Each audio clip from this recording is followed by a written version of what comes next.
கர்த்தருக்கு ஸ்தோத்திரம். இந்த நாள் தேன்துளி நிகழ்ச்சியை இந்த காலவேளையிலே உங்களோடு பகிர்ந்து கொள்ள கர்த்தர் கொடுத்த இந்த நல்ல தருணத்துக்காக தேவனை துதிக்கிறேன், ஸ்தோத்திரிக்கிறேன். நாம் தொடர்ந்து சிந்தித்து வருகிறதான தேவனின் ஆசீர்வாதம், அவர் நம்மை எப்படி ஆசீர்வதிக்கிறார் என்பதை பார்க்கிறோம். ஆதியாகமம் 2ஆம் அதிகாரத்தில் பார்க்கும் பொழுது நம்முடைய தேவன் ஒவ்வொரு நாளும் ஒவ்வொரு சிருஷ்டிப்பை செய்தார். முதல் அதிகாரத்தில் சொல்லப்படுகிறது, வானத்தையும் பூமியையும் படைத்தார், சகல சிருஷ்டிகளையும் படைத்தார் என்று.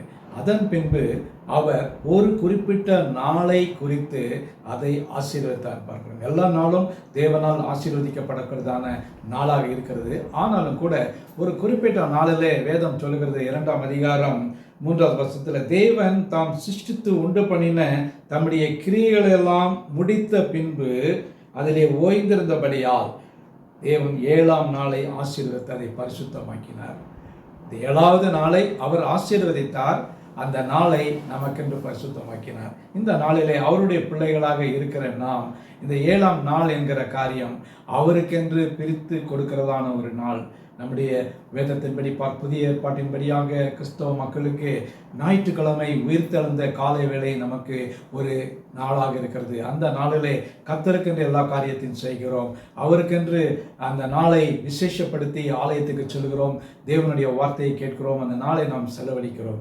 ஆகவே தேவன் எப்படி 6 நாளும் வேலை செய்து 7ஆம் நாளிலே ஓய்ந்திருந்தாரோ அந்த ஓய்வு நாளை அவர் ஆசீர்வதித்தார். அந்த ஓய்வு நாளிலே நாம் அவருக்கென்று அவருடைய பாதத்தில் காத்திருக்கின்ற வேளையில் அவர் செய்யக்கூடிய காரியம் நாம் வேதம் தெளிவாக சொல்லுகிறது. அந்த நாளை அவர் ஆசீர்வதித்தார்.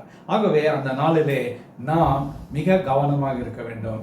ஞாயிற்றுக்கிழமை என்று சொன்னால் அந்த நாளிலே தேவனுக்கு தான் முதலிடம் கொடுக்க வேண்டும், ஆலயத்துக்கு சொல்ல வேண்டும், அவருடைய காரியமாக இருப்போம் என்று சொன்னால் அந்த நாள் நமக்கு ஒரு ஆசீர்வாதமாக இருக்கும்.